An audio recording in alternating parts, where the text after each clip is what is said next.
What's up? What's up? Now you know what time it is again, of course. It's time for another review. And I will be reviewing the TV series Loki, episode 3. So in this episode, as we seen, if you're watching it, as you've seen in episode 2, they find a variance that's hiding within timelines to actually interrupt different timelines that create nexus events. Nexus events is something that deviates from the timeline in which the timekeepers have created, creating total chaos and also destroying life as we know it. So they're following a variance. They're using Loki to find the variance.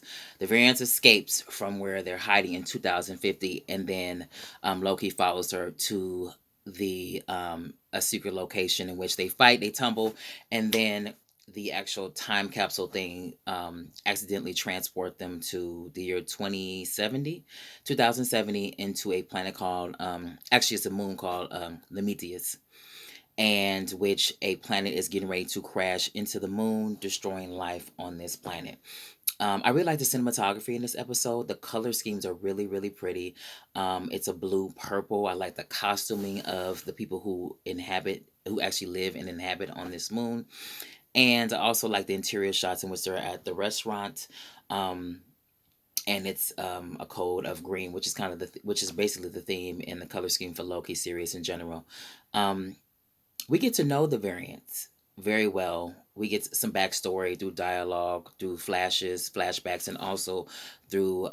We also get to find out what her power is and the dynamic between her and Loki, and it's really good. It's really, really excellent. They try to find a way to kind of fix the actual time capsule, which transports them to different time frames and different timelines, like different timelines, like the the cartoon says at the TVA, the Time Variance Authority.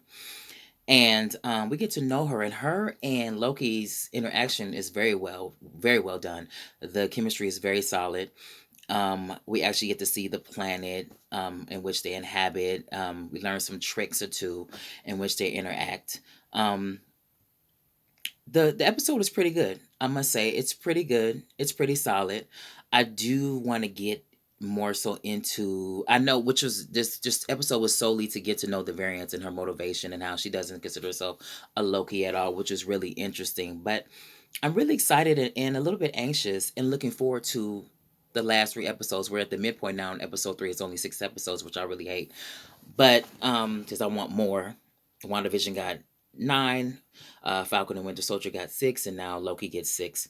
So I'm really anxious and excited to see the different timelines and the different nexus that was created through this variance that we're introduced to in episode 3, and just to see the magic of all that is going to come from that.